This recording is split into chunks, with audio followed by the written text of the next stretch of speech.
بسم اللہ الرحمن الرحیم۔ محترم جناب السلام علیکم ورحمۃ اللہ وبرکاتہ۔ اس ویڈیو میں ہم بات کرتے ہیں آفتاب عالم دشمنوں کے گھیرے میں واقعے کی، جو کہ اس طرح ہے۔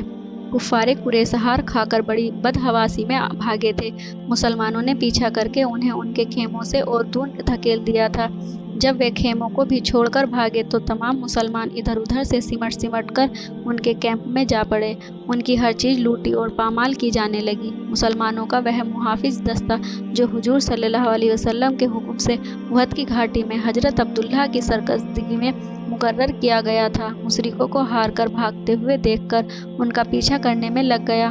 حضرت عبداللہ نے روک کر کہا، مسلمانوں کیا کرتے ہو؟ حضور صلی اللہ علیہ وسلم کا حکم ہے کہ دوسرا حکم ملنے تک اس جگہ پر ٹھہرے رہو، یہاں سے حرکت نہ کرو۔ تم اس جگہ کو چھوڑتے ہو تو یہ نافرمانی میں داخل ہے۔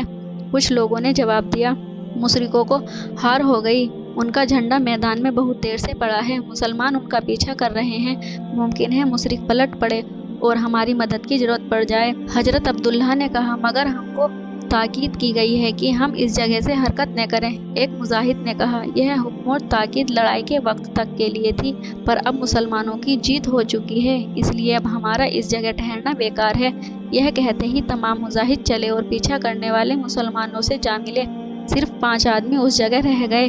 سورج پوری تیزی سے چمک رہا تھا، دھوپ ہر چیز کو گرما رہی تھی۔ عبداللہ بن جبیر اپنے 4 ساتھیوں کے ساتھ گھاٹی کے کنارے پر کھڑے لڑائی کے میدان کی طرف دیکھ رہے تھے۔ یکایک انہوں نے گھوڑوں کے ٹاپوں کی آواز سنی۔ وہ حیرانی کے ساتھ ادھر ادھر دیکھنے لگے، آواز گھاٹی سے آ رہی تھی۔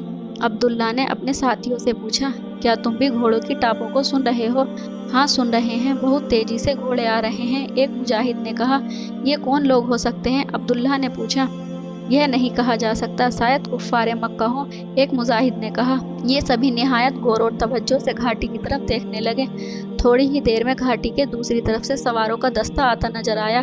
عبداللہ نے ان لوگوں کو پہچان لیا، یہ کفار قریش کا دستہ تھا، خالد بن ولید کی سرکردگی میں آ رہا تھا۔ خالد اس وقت تک مسلمان نہ ہوئے تھے۔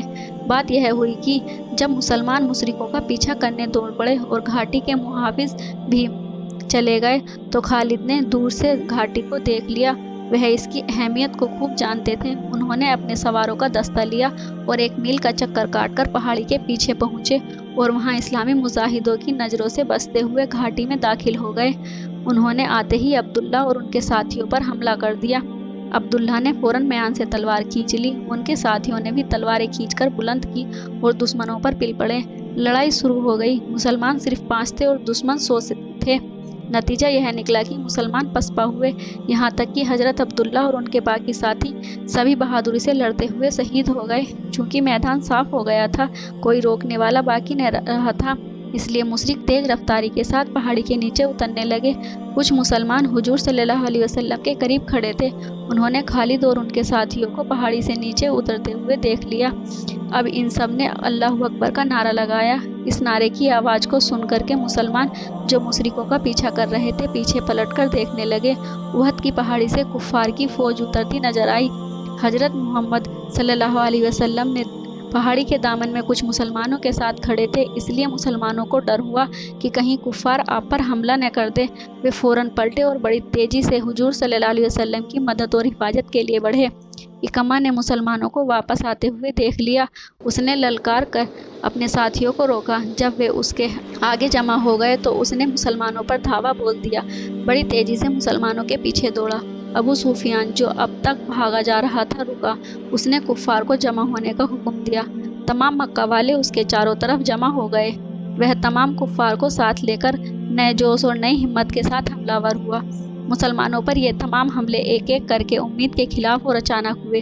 نتیجہ یہ ہوا کہ لڑائی کا رنگ بدل گیا، مسلمان ہر طرف سے کفار کے گھیرے میں آ گئے۔ پھر بھی مسلمانوں نے ہمت نہ ہاری اور وہ جگہ جگہ گھرے ہونے کے باوجود اپنی بہادری کا ثبوت دیتے رہے۔ بڑی خونریز لڑائی شروع ہو گئی تھی۔ مسلمان اپنے سے زیادہ حضور صلی اللہ علیہ وسلم کو بچانا چاہتے تھے۔